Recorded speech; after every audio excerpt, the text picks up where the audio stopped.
Good morning, YouTube. This is Boxingwave. Subscribe to the channel if you haven't already. Let's talk Devin Haney against Ryan Garcia. Devin Haney is going to be defending his newly crowned WPC title at 140 against Ryan Garcia. The fight is going to be at the Barclays. I haven't decided if I'm going or not, because there's a part of me that want to go, being that it's been a long time since we had a fight in Brooklyn, in Brooklyn. It's been a while, and this is a big fight. So there's a part of me that want to go. I already have friends that want to go to the fight, and I'm like, half of me want to go to the fight. The other half of me want to do live commentary with you guys and be here for that fight because it's such a big fight. And it'll probably do good numbers for the channel and everything. So I'm a little 50-50 on whether or not I'm going to go. But we'll see. All right. All right. So look, I haven't done any content on this fight. Not really, not since the press conference and all of this stuff that's going on social media.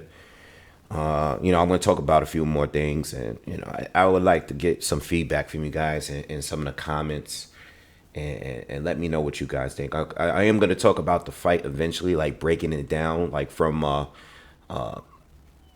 just from a technical standpoint. But this video is just talking about the fighters, the fight itself, the drama, and everything leading into the fight. Now, I've heard interviews, right? I listened to Bill Haney and his interviews. I've seen some of the stuff with Ryan on his social media. It's like I pay attention to it, but like it pops up. But I don't really read too much into it. I don't watch everything, but I'm kind of aware that Ryan Garcia is.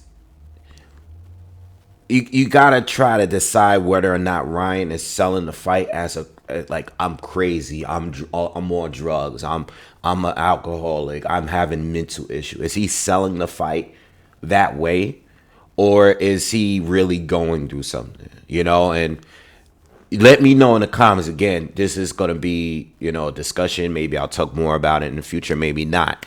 But what is he really doing? Because there's a part of me when I watch it, when I'm watching the press conference, I'm saying to myself, something's really wrong with this kid.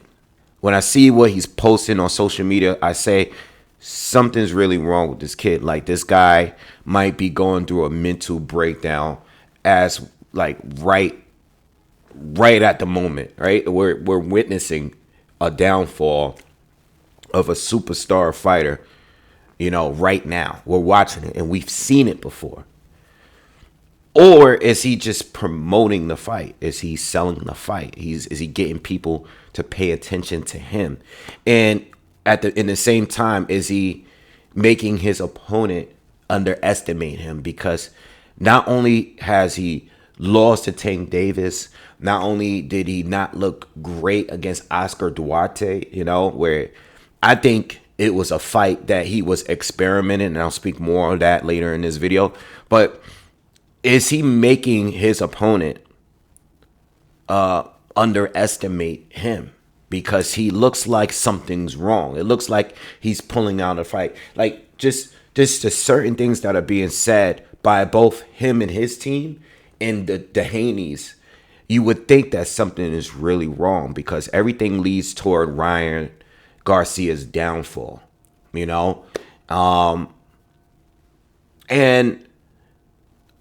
I don't know. I really don't know. There's a part of me, even more now, I think I'm leaning towards them selling the fight. And I think this is what comes with a Ryan Garcia fight. I think, I think when he was fighting Oscar Duarte, if you really listen to everything that was going on leading to the fight, a lot of the things that was happening was the beef between Oscar and Bernard Hopkins and stuff. And I said leading up to that fight, and even after the fight, I told you guys, like, the promotion is not Oscar Duarte. The promo is the beef within Golden Boy. There's always got to be something there to sell the fight.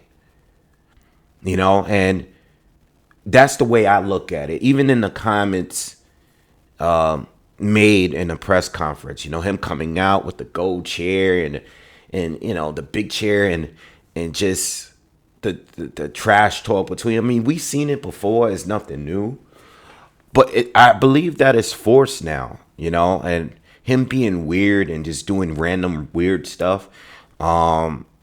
He's just doing so much random stuff. I even seen him go into a store and say, everybody that's in the store, buy whatever sneakers you want. You know what I mean? I think it's part of promoting. I think that Ryan gets it. I think that Tank gets it. I think Devin is starting to get it. I think that push with Lomachenko was like, we don't have no real beef with each other. We don't have any real animosity towards each other. Let me push you hard because there's nothing else that's selling this fight outside of our names. So I think Devin Haney is getting it. This is why we have so much Tank talking. This is why we have so much Floyd talking. All of this buzz and all this stuff centered around Floyd Mayweather. Did Floyd give Ryan the video? Did he really show him the video? Why was he with Ryan, hanging out with Ryan not too long ago? It's like creating the buzz and creating the drama is what's selling a fight. It's keeping people talking about it. And the buzz is really, really high right now because they're creating so much controversy, and they try to do it with Prograde, but Prograde just doesn't have the name. He just, and I respect Prograde, but he just didn't have the name. I think the banner between the two was good to hear. Prograde talking about how he really got it and came up from the hood and this and that, and you went to a good school and you went to this and you grew up in a good neighborhood. Yeah, some people care about stuff like that, but the majority of boxing fans don't really care about that. They don't. It just wasn't enough. I think that the trash talking between them two in a face-off was relatable to just a certain group of boxing fans and not overall. So even though it was a great performance, it just wasn't going to do crazy numbers on the pay-per-views. It just wasn't going to do it, especially with the amount of pay-per-views we were getting at that time. We were getting too many of them. You know what I mean? Feel me? So all of this stuff, man, even with the sparring video footage, this is what I think, and I'm going to start tackling certain things. Sparring footage, it really doesn't mean anything. Devin Haney was 16 years old. Tank was 21 years old at the time. What does it really matter? There's sparring footage of Tank beating up Teofimo Lopez as well. A skinny, smaller Teofimo Lopez. Does it really, really matter? Does it really, really matter? It's an edited, chopped up video showing Tank beating up Devin Haney. It's an edited video. It's chopped up. That video does not mean shit. It doesn't mean anything. Tank has improved since then, and so has Devin Haney dramatically. It doesn't mean anything. The video means nothing. Especially because they're not actually fighting. It's not a real fight. Even if Devin Haney got knocked out cold and we saw a video of it, it means nothing. He was 16 years old. Devin is 24 years old right now, and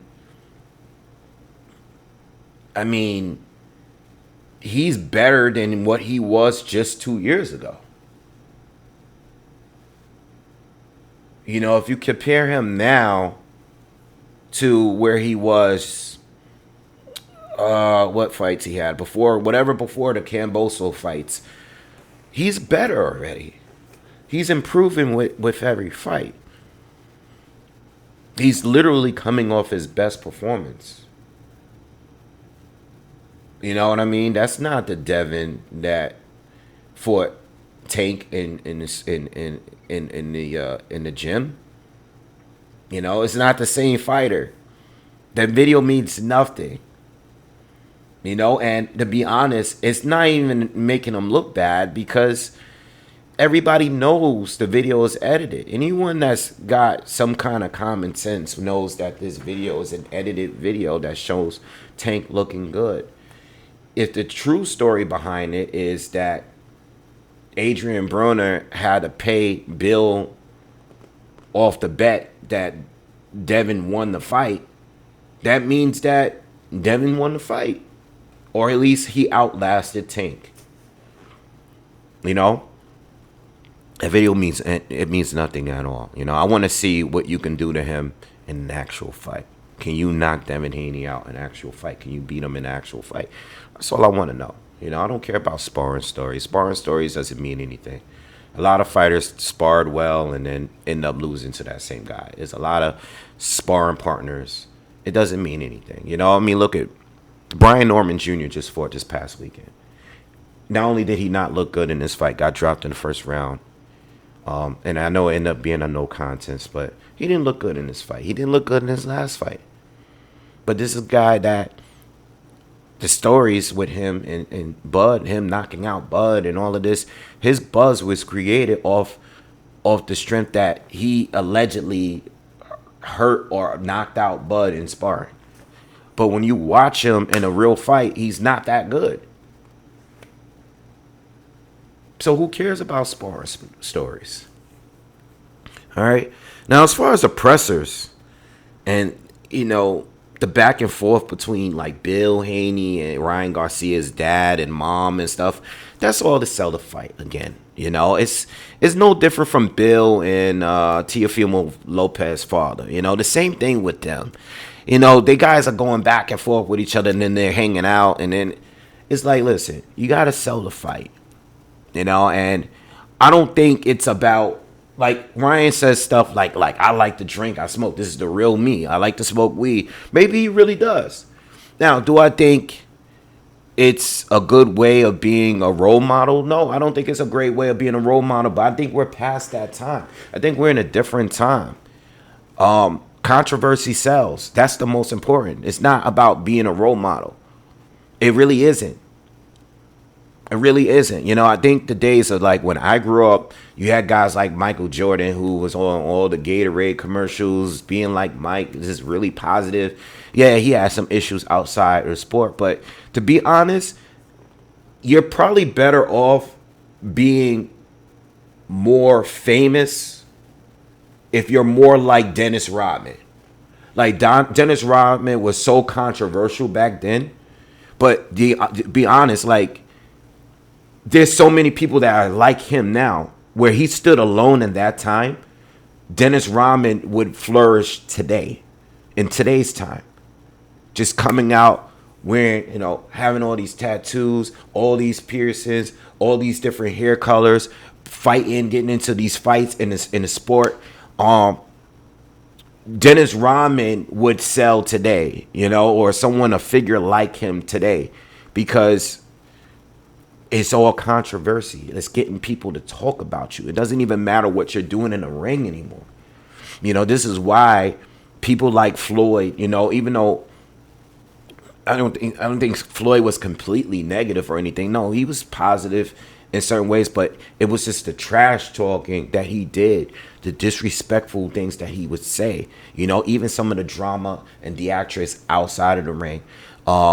With him and so many other fighters today, like Conor McGregor. Conor McGregor, how many times has he gotten in trouble outside of the ring? Same thing with Adrian Broner. When Adrian Broner was hot, it was hot based on a lot of things he was saying and not what he was doing in the ring, all the controversy outside the ring. So I think with Ryan Garcia, even though he's not getting into any real trouble, but he's making it look like, you know, this guy, what's up with this kid? Everybody's talking about him like, yo, is this kid really on drugs? Is this kid really focused on boxing? Is he going through mental issues? Is he, you know, he already retired?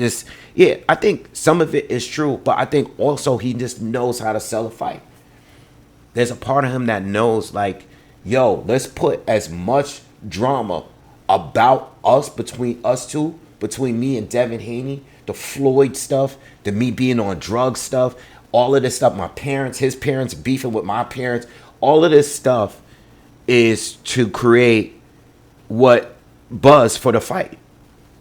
And that's the only way I look at it. And if you guys disagree, let me know. Like, even like the dad hair talk, right? This is the way I look at it. The dad hair talk.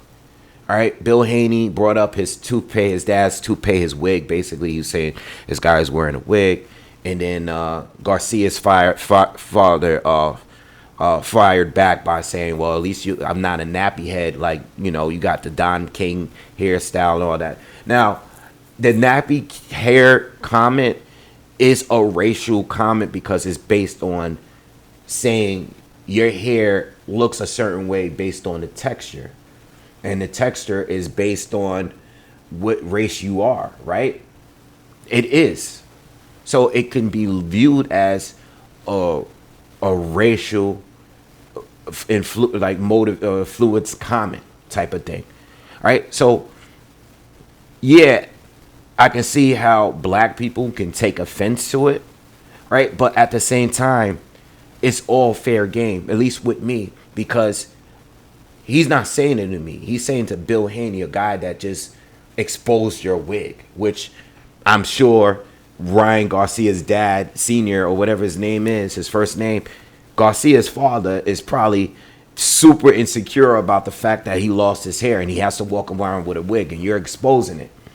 Now, I know that it's not racially motivated. It's not a racial comment, but it's all fair game. It's like when Devin Haney said, "Yo, I would never lose to a white boy." He didn't say I would never lose. He said I would never lose to a white boy. Now, with me, I don't care about these comments because I don't get offended off stuff that's just being trash. So I've heard worse from fighters. Like I grew up during the Mike Tyson time. What Mike Tyson said crazy shit all the time. Hector Camacho said crazy shit. Way crazier than this. Way more direct than this. Right? But I've looked up to him only because he was from New York. He's a Puerto Rican from New York. Anything that he said was nothing. It wasn't crazy to me at the time. But certain things he said I didn't know neither because I was a kid. But going back to my point, he said I would never lose to a white boy.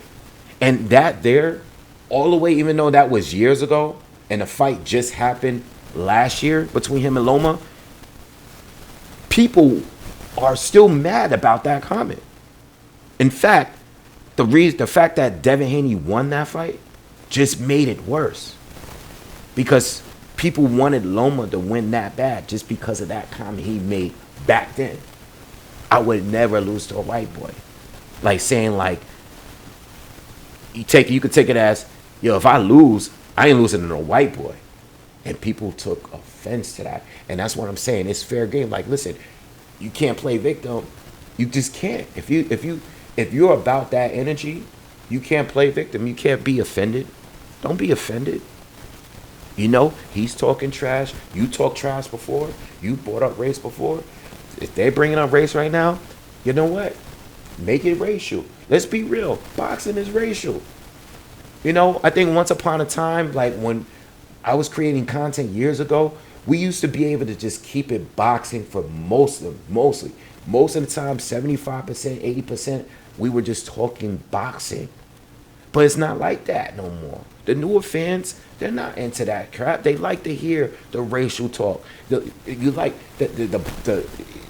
not act like there's people have racial bias in even the content creators, even the media, even the people that's on social media. Racial bias exists. It's fact. It's actually most of the time is racial bias. Your opinion is based on your bias towards a specific race, or sometimes your hatred towards a specific race or a specific group of people, depending on what they look like. Sometimes it's more promotion based and all of this stuff, but there's a racial bias there. Most of the black community is going to be rooting for Devin Haney. Most of the Hispanic community is going to be rooting for Ryan Garcia in this fight. It is what it is. My thing is, yeah, all right, yeah, he said something about him having nappy hair, but talk your shit. Now, if Devin or his father said something back about him and him being Hispanic in whatever way, then it would have been fair game. At that point, You know what I mean? So listen, controversy sells. And I think we're at a time now where, this whole role model thing, I think that's out the window. I think people that are the kids are going to see you. If you're not doing, somebody else is going to be doing it. Somebody else is going to be doing it. I think when it comes to role models, I think it's more important to have good role models in your home. And I think we always kind of escape that, and we talk about these celebrities so much. We idolize celebrity. I think people idolize celebrities so much to a point where, like, yo, we forgetting that the role models are supposed to be at home first. Your parents should be your first and biggest role models. So we're talking about fighters and stuff. Like, yeah, kids can still want to grow up to be a fighter because they're inspired by Ryan or Devin or Tank or whoever, Shakur. But you can be inspired by someone but not want to be like them. I don't want to be like Tank and involved in all of the issues he's been involved in outside. But someone that's grew up like in similar situations and in similar environments like him might want to be like him, but they might not want to be like him outside of the ring. They might want to be like him as a fighter. You know what I mean? And I think that's the way I look at it. Like, you can want to be like people, but you might not want to follow the same footsteps as them and getting caught up in the stuff they did, growing up. How many boxers were influenced by Mike Tyson, Iron Mike Tyson? Were they getting caught up in the shit that he was getting caught up in? Absolutely not. Some of these guys were inspired like him. They'll probably meet Mike for the first time and like, yo, I boxed because of you. But did they live a life like Mike Tyson? No. So when it comes to, yeah, I get what Devin was saying about, and I know I'm all over the place here, but I get and I understand what Devin was saying about him, not being a role model. You're saying you're drinking and smoking. Yeah, I think that's bad because you should be wanting to live like as a boxer. You want to live like a boxer's lifestyle, but part of the reason why Ryan has a following is because of the controversy. It's part of it. It's part of it. We can't ignore that and act like it doesn't exist. As far as the actual fight, I know it's been over 20 minutes now, and I spoke a lot about things that doesn't involve the actual fight. I think Devin needs to take this fight as serious as any other fight, and I think he will. I don't think he's going to underestimate Ryan Garcia at all. I think one thing about Devin and Bill is that they study their fighters, their opponents. Bill goes to the fights. He's there, all the fights, all the guys that's at 135, all the guys at 140. He's always sitting there. He's ready. I think he's more aware than, anybody. I think he's one of those boxing dads that is very aware of what's going on. And I think that you got to understand that Ryan, you can't underestimate him because he is at 140. And let's just say Ryan was drained for Tank. Let's just say Ryan was drained. Let's just say Ryan had an injury before. Let's just say Ryan could have been better than he was that night. And I think no matter what, he was going to lose to Tank. But I think him coming down to a 136 catch rate was even more. It was just more guaranteed that he would lose. And I don't want to base everything on the weight. I think the reason why Ryan lost is because I don't think he's as talented as Tank. He's not as experienced as Tank. And I think he was going to lose anyway. But let's just say that Ryan is better now because he's at 140. He doesn't have to worry about being drained. And I think maybe because the styles itself match up better for him. Tank is a really, really big puncher. So maybe the reason why he lost is because he just got knocked out. Whereas Devin Haney, I think most people are expecting Devin Haney to just outbox him. but maybe Ryan does better against Haney. You know, I mean, they have a long history of fighting each other in the amateurs. You know, they've known each other. They fought 6 times in the amateurs. You know, and again, I don't want to base everything off that neither, but you just never know. Maybe the styles match up better for Ryan against Devin than it did against Tank. You know, um, and you don't want to underestimate the guy because, you know, you don't want to look at the Oscar Duarte fight because I just think that Ryan was really experimenting when he kept making adjustments and changing his style and everything. I think that had a lot to do with the performance. He was just trying things out. I remember him changing his style 3 times in that fight, changing the pace, fighting on his back foot, fighting coming forward and being aggressive, trying to use shoulder roll and it was just he just kept changing the pace. So I think he was trying to experiment there. He was just getting with Derrick James at the time. So I think he was just working on some things for that fight to go into the fight like this. All right, but now that he is fighting Devin Haney, he's going to come at his best. You know, I have Devin Haney winning the fight. I think Devin is going to beat him. And I think even Devin Haney has a shot at stopping Ryan. You know what I mean? Because you can't underestimate Haney and his power. I think he's stronger at 140. You know, just like I think Ryan is probably better at 140. So is Devin. You know, Devin is coming off his best performance at 140. All right. He's big, and he's even talking about fighting at welterweight. And that's another thing that goes to another thing with just keeping the buzz out there.